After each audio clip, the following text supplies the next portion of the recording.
Hello students, welcome to my YouTube channel HK Alam tutorial. আজকের এই নতুন ভিডিওয়ে আমি ক্লাস 4-এর যে পার্ট 1 উইংস বই রয়েছে সেই উইংস বইয়ের 46 নম্বর পাতায় যে অ্যাক্টিভিটি 3 এবং অ্যাক্টিভিটি 4 আছে তার আমি সমাধান করে দেখাবো।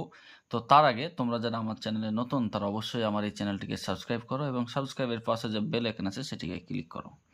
আমার এই চ্যানেলের যে প্লে লিস্ট রয়েছে সেই প্লে লিস্টে তোমাদের চতুর্থ শ্রেণী থেকে দ্বাদশ শ্রেণী পর্যন্ত নির্দিষ্ট ক্লাসের ইংরেজি বিষয়ের উপরে ভিডিওগুলো দেখে নিতে পারো। আর তোমরা আমার এই চ্যানেলের যে ভিডিওগুলো রয়েছে সেই ভিডিওগুলোতে লাইক, কমেন্ট এবং শেয়ার করবে এবং তোমাদের কোন ধরনের ভিডিও প্রয়োজন সেটাও তোমরা কমেন্টে বলতে পারো। তো চলো আমরা শুরু করছি ক্লাস 4-এর part 1 wings, page number 46, activity 3 এবং অ্যাক্টিভিটি 4।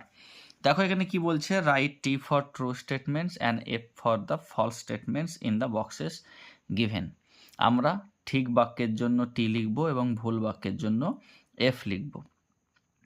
কি বলছে, Santiniketan is famous for Baluchari sari. Santiniketan Baluchari শাড়ির জন্য বিখ্যাত। আমরা যে গল্পটা পড়েছি সেই গল্পতে কিন্তু সেখানে বালুচরি শাড়ির কথা ছিল না, সেখানে ছিল কাঁথা শাড়ি। ঠিক আছে, তো এখানে যেটা হবে সেটা হচ্ছে এফ। বুঝতে পেরেছ? তারপরে যেটা বলছে দেখো 2, বাউল সং ইজ পপুলার ইন পৌষ মেলা। বাউল গান পৌষ মেলাতে খুব জনপ্রিয়। তো এটা সত্য কথা, পৌষ মেলায় বাউল গান খুবই জনপ্রিয়। তাহলে টি লিখলাম। নেক্সট বলছে patishapta is a traditional Bengali sweet sold during Poush Parbon. Patishapta হচ্ছে একটি বাংলার ঐতিহ্যবাহী মিষ্টি যেটি পৌষ পার্বণের সময় বিক্রি হয়। তো যদিও পাটিসাপটা একটা পিঠে টাইপের, তবুও বলবো এটা কিন্তু একটা মিষ্টি। ঠিক আছে, তো এটা পৌষ পার্বণেই বেশি হয়, তো এটাকে আমরা ট্রু হিসেবেই লিখব। বুঝতে পেরেছো? তো কি বলবো তারপর দেখো, colourful jewellery is an attraction of Poush Mela. রঙিন যে জুয়েলারি অলংকার সেগুলি পৌষ মেলার খুবই আকর্ষণীয় জিনিস। তো এটাও আমরা ট্রু লিখব। ঠিক আছে, তাহলে বুঝতে পেরেছো, প্রথমটা এফ, তারপরটা টি, তারপরটা টি, তারপরটা টি। তাহলে আমরা অ্যাক্টিভিটি 3-এর উত্তর দেখলাম। তো এবার আমরা অ্যাক্টিভিটি 4-এ যেটা রয়েছে সেটা দেখব। অ্যাক্টিভিটি 4-এ বলছে দেখো, replace the bold words with the words in the basket having similar meaning.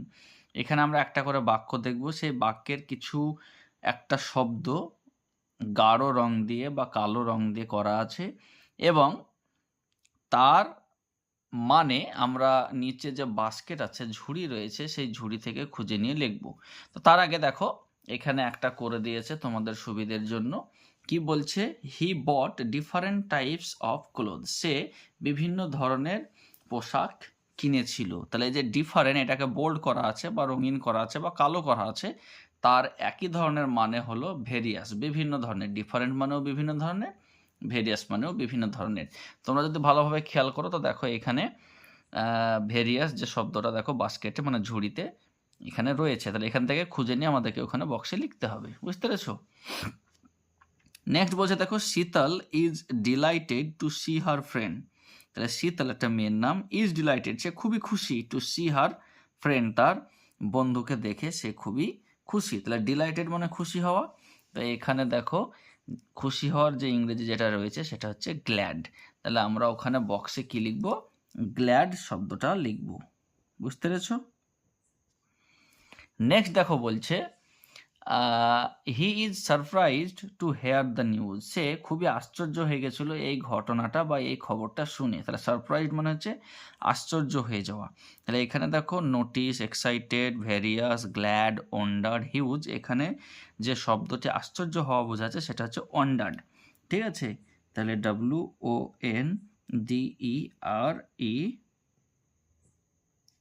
WONDERED হলো ওয়ান্ডার্ড, WONDERED ওয়ান্ডার্ড। বুঝতে পেরেছ? নেক্সট বলছে teacher observe the students carefully. শিক্ষক মহাশয় ছাত্রছাত্রীদেরকে খুব যত্ন সহকারে লক্ষ্য করলেন। অবজার্ভ মানে হচ্ছে লক্ষ্য করা বা পর্যবেক্ষণ করা। দেখো এখানে নোটিশ রয়েছে, এই নোটিশড মানেই হচ্ছে লক্ষ্য করা বা পর্যবেক্ষণ করা। তাহলে এখানে নোটিশড হলো। নেক্সট বলছে দেখো, the boy is thrilled to watch the football match. Thrill মানে হচ্ছে খুবই উত্তেজিত হওয়া। তাহলে বালকটি খুবই উত্তেজিত হয়েছিল সেই ফুটবল খেলাটি দেখে।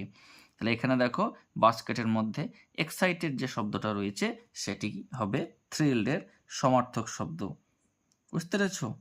তাহলে থ্রিল মানে হচ্ছে উত্তেজিত হওয়া, এক্সাইটেড মানে হচ্ছে উত্তেজিত হওয়া। সব শেষে রয়েছে দেখো a big wave came towards them, একটি বড় ঢেউ তাদের সামনের দিকে বা তাদের দিকে এগিয়ে এলো। তাহলে বিগ মানে বড়, এখানে দেখো হিউজ রয়েছে, সেই হিউজটা হয়ে যাবে এখানে বিগের সমার্থক শব্দ। তো আশা করছি তোমরা খুব ভালোভাবে বুঝতে পেরেছো। তো এই ধরনের রেগুলার আপডেট পাওয়ার জন্য তোমরা অবশ্যই আমার এই চ্যানেলটাকে সাবস্ক্রাইব করো এবং সাবস্ক্রাইবের পাশে যে বেল আইকন আছে সেটিকে ক্লিক করো। ধন্যবাদ।